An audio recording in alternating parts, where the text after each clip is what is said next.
Hello folks, welcome to this NFO review, and with the new year, new NFOs, new types of NFOs being introduced. In the first one of its kind, you have the ICICI Prudential Silver ETF. Hi, I'm Rin Agarwal, and in this video, I'm going to be reviewing this NFO. So this is an ETF which is going to be investing mainly in silver, and it's going to track one of the silver indices basically.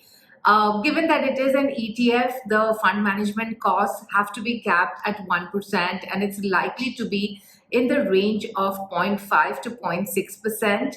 At present, it is available only in ETF form, but I think shortly they would also come out with a fund of funds. The taxation on the product is similar to that of gold. So if you exit before 36 months, it is considered short-term capital gains and fully taxable. And if you exit after 36 months, it is considered long-term capital gains where you pay tax at 20% plus indexation. The fund is being launched as a diversification product. Most Indian individual investors have only gold to invest into in form of commodities. There are really no other commodities to invest into. So the fund is really trying to provide diversification. Of course, gold and silver do act as hedges against equities, and they are very easy to trade as well. Silver also has a large industrial use. It's used for industrial and electronic purposes, jewelry.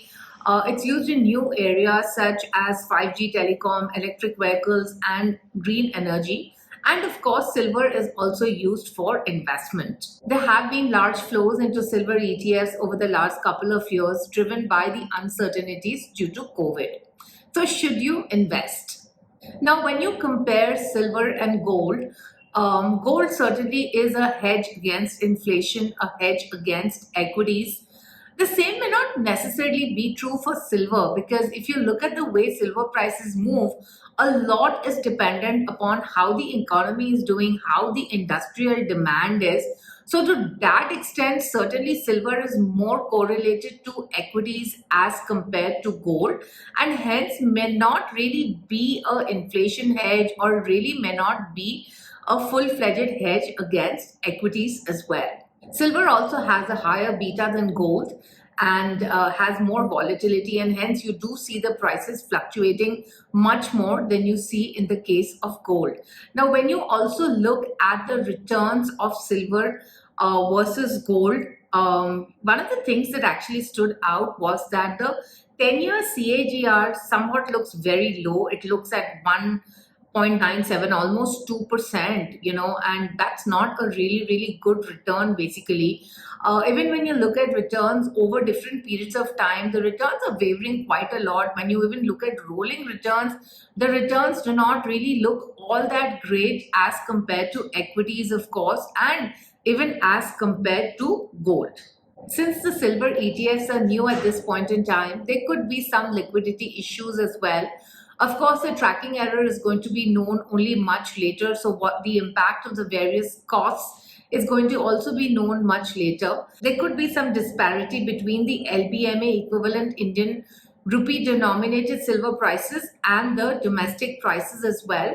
And this also might lead to a higher tracking error. Silver finally is more of a tactical play on the economy. And that's how you basically need to view it. So my take, I have always advised a 15% allocation in commodities. Till now, that commodity has been gold. Now with silver, one of the things that does not work in its favor, I think, is the real volatility in returns. And when you really look at the longer term returns, they're really not looking very good. I think those of you who want to diversify further within the commodity space, this fund is a good fund for you to invest into. But if you are already 15% allocated to commodities, I would really not recommend you to increase the allocation.